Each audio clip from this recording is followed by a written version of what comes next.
Hello students, today you will learn about the questions and answer class 9th, the second chapter of the sound of music. और इसके first chapter जो है the sound of music का abelian ग्लीनी, तो abelian ग्लीनी के जो question answer और उसकी जो वोकेबलरी है उसके बारे में आप इस वीडियो में जानोगे।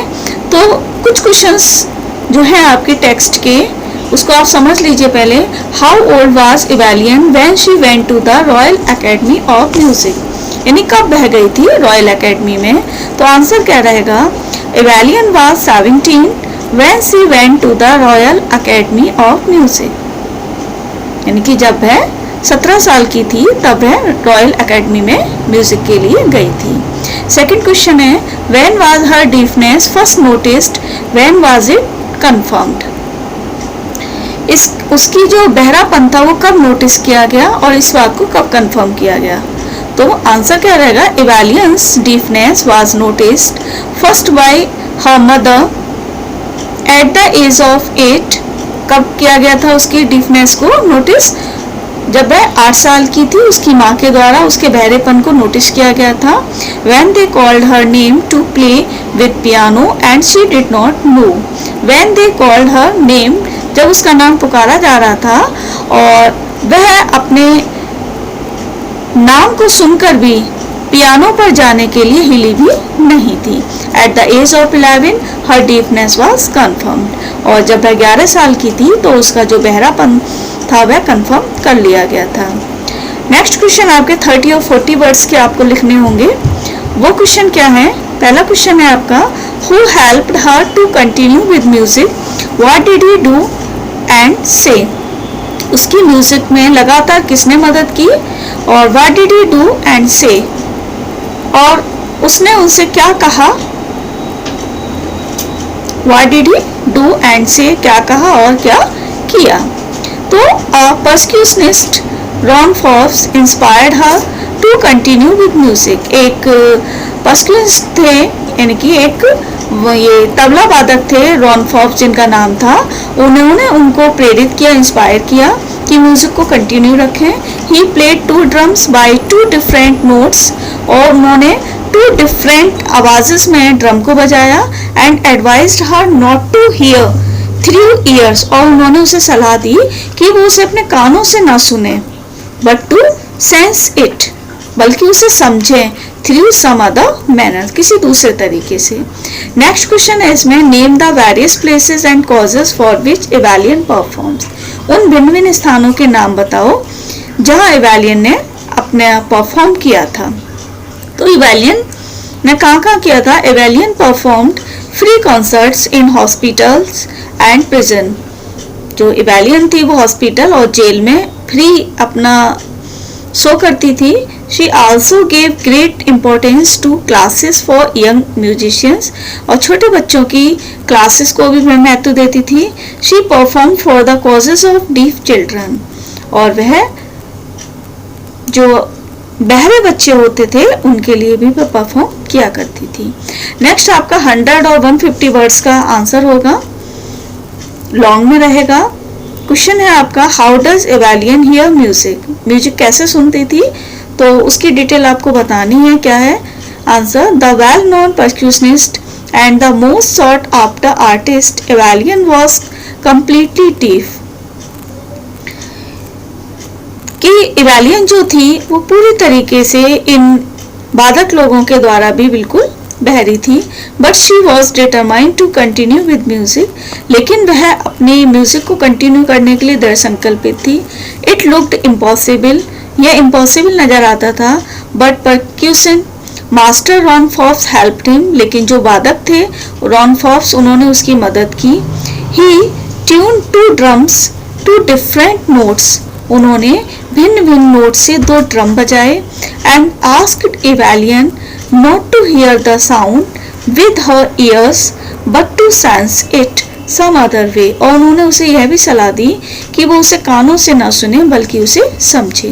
Suddenly she realized that she could feel the higher drums, the waist up, अचानक से उसने महसूस किया कि वह अपने ऊंचे ड्रम को अपनी कमर के ऊपर से महसूस कर पा रही है, and the lower one from waist down, और जो निचले ड्रम थे यानी कि जो छोटे ड्रम की आवाज थी वह बेस से नीचे की तरफ से सुन पा रही है, यानी कमर के नीचे से सुन पा रही है. She says that music pours in through her whole body, और उसने यह भी बताती है कि उसे ऐसा लग रहा है जैसे म्यूजिक उसके पूरे शरीर में घुस गया हो, उड़ेल दिया गया हो. She feels it in the skin, वह उसे अपनी स्किन पर भी महसूस कर सकती है. इन चीक बोन्स, अपने गालों की हड्डियां जो हैं उन पर ही महसूस करती है. And even in the hair, और अपने बालों में भी महसूस कर सकती है. When she plays the xylophone, जब वह जाइलोफोन बजाती तो she can sense the echo of sound passing up the stick into her finger tips. उसे ऐसा लगता था जैसे कि जो स्टिक से बजा रही थी वह उसकी फिंगर टिप्स में उसकी साउंड जा रही हो. She also feels the resonance passing into her body, उसे ऐसा लगता था जैसे कि उसकी आवाज जो थी, कंपन जो थी उसके शरीर में घुस रही है. The vibration of music passes through her bare feet through the wooden platform, और जब वह वुडन प्लेटफॉर्म पर कोई भी परफॉर्म करती थी, वुडन प्लेटफॉर्म से मतलब है लकड़ी के प्लेटफॉर्म पर करती थी, तो जो म्यूजिक की वाइब्रेशन होती थी वह उसके पैरों के द्वारा उसके शरीर में प्रवेश करती थी. इस तरीके के ये लॉन्ग आंसर है आपका इसका. इसके अलावा इसमें कुछ आपको वोकैबुलरी भी करनी होती है. तो वोकैबुलरी क्या है उसको भी आप अपनी नोटबुक पर सॉल्व करोगे. अभी मैंने क्वेश्चन आंसर करा दिए हैं ये आपको. इसके अलावा वोकैबुलरी में देखिए कुछ ऐसे होते हैं कि उसमें आपको टू वर्ब का यूज करना है, यानी वर्ब से पहले टू का यूज करना है, यानी कि इन्फिनेटिव का यूज करना है. और ब्रैकेट में कुछ वर्ड्स लिखे होंगे, उसके थ्रू आपको क्या करना है. देखिए क्वेश्चन ये है, Evelyn was determined to live a normal life. दूसरा क्वेश्चन है, Evelyn manage to conceal her growing deafness from friends and teachers. First क्या रहा, एवेलियन वाज डिटरमाइंड, यानी एवेलियन जो थी वो कंफर्म थी, डिटरमाइंड थी कि नॉर्मल लाइफ को जीने के लिए. सेकेंड है, Evelyn manage to conceal her growing deafness. देखिए यहाँ पर ऊपर दिया है टू लिव यानी कि जीवन जीना, और नीचे दिया है टू कंसील यानी कि छिपाना, यानी कि जब नानी ने आता है वर्ब में तो इसका मतलब वो इन्फिनेटिव है और टू का उससे पहले यूज किया जाता है. और ऐसे ही आपको वर्ब से पहले टू का यूज इन सेंटेंसेस में करना है. नीचे तो क्वेश्चन क्या है आपका, the italicised parts answer the question what was Evelyn determined to do. इसका क्वेश्चन ये था कि what was determined to do पहले क्वेश्चन का, और दूसरे क्वेश्चन का जो दूसरा आंसर आपने अभी दिया था ऊपर उसका क्वेश्चन क्या था, what did Evelyn manage to do. ठीक, they begin with to verb यानी कि टू लिव टू कंसील से स्टार्ट हुए थे. इस तरीके से ऊपर वाले सेंटेंसेस, तो सेम ऐसे ही आपको नीचे वाले सॉल्व करने हैं. इसके लिए क्वेश्चन क्या दे रहे हैं, complete the following sentences beginning with a to verb, try to answer the questions in brackets. तो फर्स्ट क्वेश्चन है आपका, the school sports team hopes. School sports team आशा करती है. तो what does it hope to do, वह क्या आशा करती है, आपको यहाँ आंसर देना होगा. तो क्या आशा करती है स्कूल स्पोर्ट्स टीम, आशा करती है to win most of prizes, यानी कि आप क्या करें, मोस्ट ऑफ प्राइजेस को जीतें. तो बीच में फिर क्या करेंगे आप, to win most of prizes. Next है, वी ऑल वांट, हम सब चाहते हैं.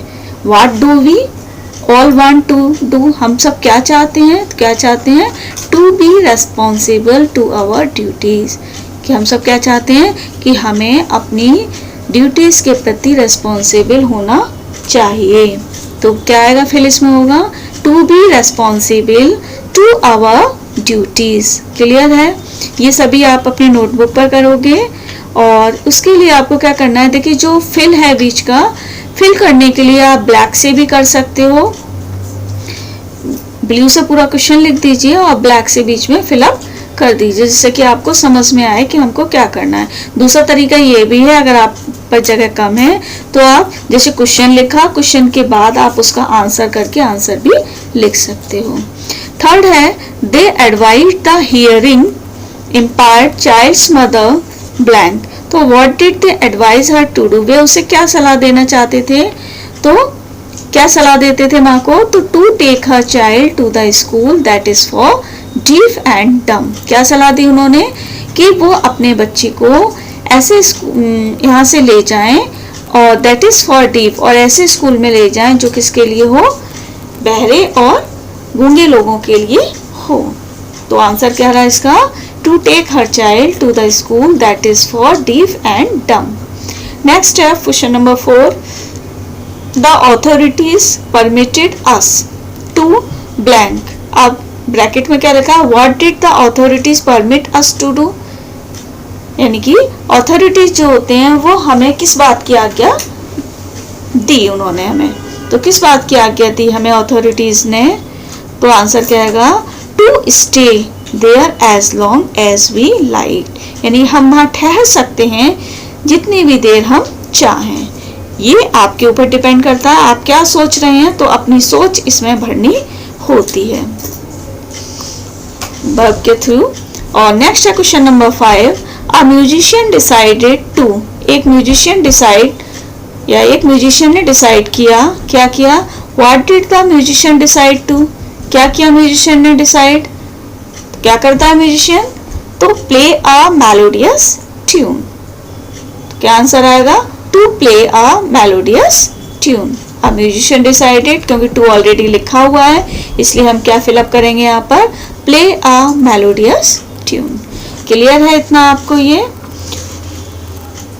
ठीक है। तो इसमें से आप इतना करोगे और उसके अलावा आप जब सेकंड चैप्टर इसका सेकंड पार्ट होगा बिस्मिल्लाह खां सहनाई बिस्मिल्लाह खां, उसके लिए आप लगातार हमारे साथ बने रहिए। और अगर आपने अभी तक चैनल को सब्सक्राइब नहीं किया है तो सब्सक्राइब कर लीजिए, नोटिफिकेशन बेल ऑन करिए, वीडियो को लाइक करिए और शेयर करिए। Thank you, bye.